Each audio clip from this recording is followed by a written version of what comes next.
content ideas and an endless stream of storytelling ideas can feel kind of overwhelming for a lot of people. I know. So, I'm Nikki, and I wanted to talk to you today about some story hacking tips so that you can always have an endless stream of content and story ideas to put out to your audience, and story ideas and content that converts. So, step number one that I'm going to take you through is identifying your content pillars. And by content pillars, what I really mean is the key topics that you want to be known for, that you want your brand to be known for. So, for example, I'll use my business and my brand. I talk about building your brand. So, my key pillars would be brand messaging and positioning, storytelling and content, lead generation, and launching. So, when you think about content pillars, you want to have between 3 to 5, no more. So think of those 3 to 5 key topic areas that you want to be known for that are valuable to your audience. So, what do your audience want to hear about in relation to these key areas? So, now you've got your content pillars or your content themes. How do you come up with lots of story ideas? Now, if you're a member of Stories That Sell, if you've purchased Stories That Sell, obviously you've got 365 storytelling posts in there. But you want to come up with your own as well. So here's what I do when it comes to kind of story hacking. I look at those themes and I look at, okay, if I'm thinking about brand messaging, what are the key things, the key problems that my audience have, the key things they want to know, and the key learnings? I'll do the same for each of those content categories. And then, like a little geek, I have a notebook that I jot down key moments in time and stories. So I'll take Christmas as an example. For lots of us across the world, Christmas was a particularly unusual time. We've had 2020 as a bit of a roller coaster of a year, and a lot of people for Christmas, there was a lot of things thrown into the mix. So for me, I had a few different kind of stories that I wrote down about that time, and I looked at 3 things in those stories. Who was the character? What was the tension point in the story? And what was the learning? So, story number one, I'll take you through the first story.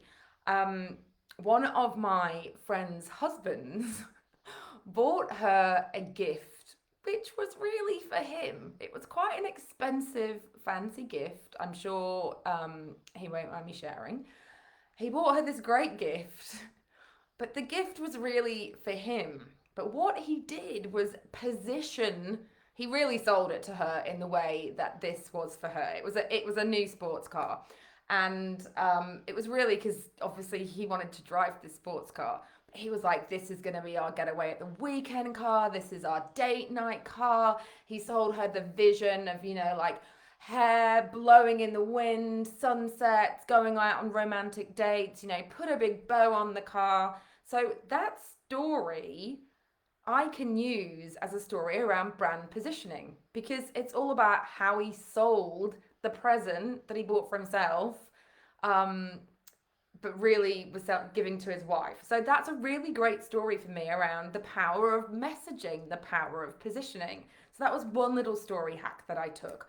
The next one was, typically, it happens to me every single year. I I'm wrapping presents at midnight on Christmas Eve. Like, it happened. No matter how organized I think I am, I'm still sat there, like madly wrapping, running out of tags, running out of sellotape, not quite as organized as I want to be.